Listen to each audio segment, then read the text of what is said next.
Guys, welcome to my channel excuse me please. और मैं हूँ कृति। अभी हूँ शांति निकेतन में और आपको लेकर जा रही हूँ अमर कुटीर।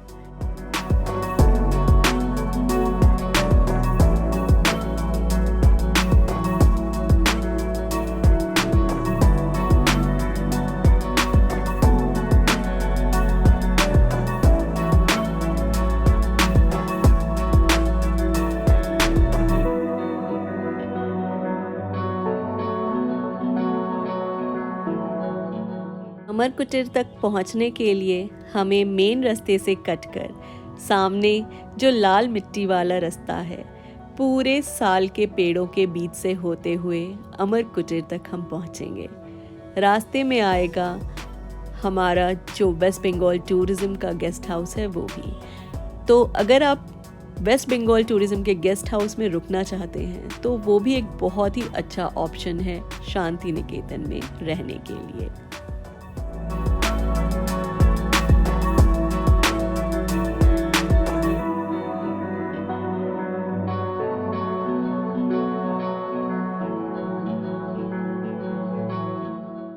अमर कुटीर को हम एक क्राफ्ट शॉप भी बोल सकते हैं, जहां वेस्ट बंगाल स्पेशली शांति निकेतन की हैंडमेड चीज़ें मिलती हैं।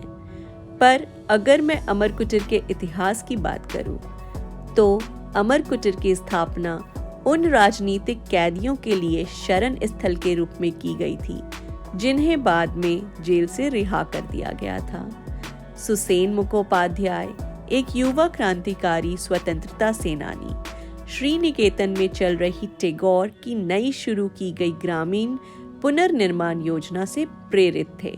स्थानीय जमींदार के साथ संबंध रखने वाले अश्विनी कुमार सरकार की मदद से उन्होंने अपनी दृष्टि विकसित करने के लिए एक जगह के रूप में 100 एकड़ जमीन खरीदी।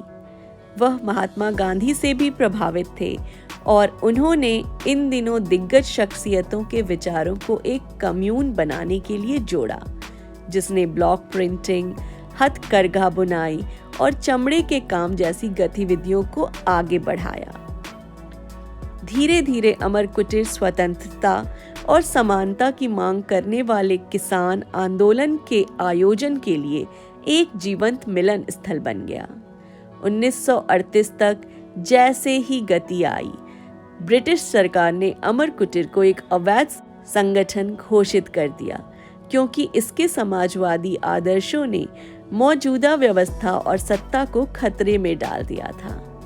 एक अतिरिक्त उपाय के रूप में सुसेन मुखोपाध्याय को गिरफ्तार कर लिया गया और जेल में डाल दिया गया। असफलताओं के बावजूद क्रांति चल रही थी और देश स्वतंत्रता आंदोलन की सरगर्मी से संबंधित था। जेल में मुखोपाध्याय को मोनी गांगुली और पन्नालाल दासगुप्ता जैसी उल्लेखनीय राजनीतिक गतिविधियों का सामना करना पड़ा।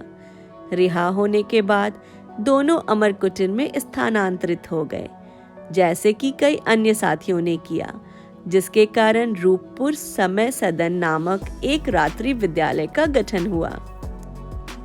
इस स्कूल ने एक प्रेरणा प्रदान की, जिसने किसान आंदोलन को आकार दिया और नेताजी सुभाष चंद्र बोस का ध्यान आकर्षित किया, जो संगठन के आदर्शों और इसके सदस्यों के बीच संपन्नता, एकता की भावना से प्रभावित थे।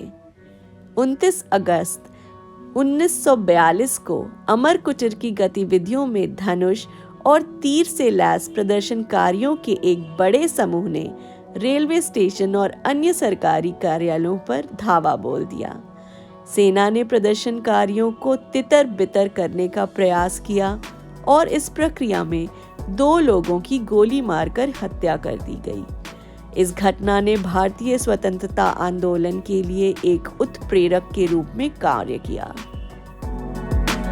भारतीय स्वतंत्रता के बाद अमर कुटीर का मुख्य उद्देश्य हस्तशिल्प में कुटीर और ग्रामीण उद्योगों का पुनर्गठन और कायाकल्प रहा है, जो रविंद्रनाथ टैगोर द्वारा उल्लिखित स्व सहायता दर्शन का पालन करते थे। मुखोपाध्याय ने शिल्प सदन के कलात्मक चमड़े के शिल्प में प्रशिक्षुओं के पहले बैच की भर्ती की और कोलकाता में श्याम बाजार वर्क्स में बाजार के लिए व्यावसायिक उत्पादन शुरू किया। आज भी ये चमड़े के उत्पाद, डिजाइन और प्रतिष्ठा में उद्योग का नेतृत्व करते हैं। ग्रामीण विकास के लिए वर्तमान अमर कुटीर सोसाइटी को 1978 में प्रसिद्ध स्वतंत्रता सेनानी और सामाजिक कार्यकर्ता पन्नालाल दासगुप्ता द्वारा ग्रामीण पुनर्निर्माण के लिए ग्रामीण संगठन के टैगोर के दृष्टिकोण के आधार पर एक स्वसमर्पित गैर सरकारी संगठन स्थापित करने के लिए पंजीकृत किया गया था। शिल्प विकास केंद्र 1992 में स्थापित किया गया था, जिसमें लाख, बर्तन, बेंत और बांस, लकड़ी के काम, टेराकोटा, डोकरा, सोला, पित्त, बाटिक और कांथा सिलाई को शामिल करने के लिए अमर कुटीर के दायरे का विस्तार किया गया था। इस वीडियो में आपने इन्हीं सबको देखा।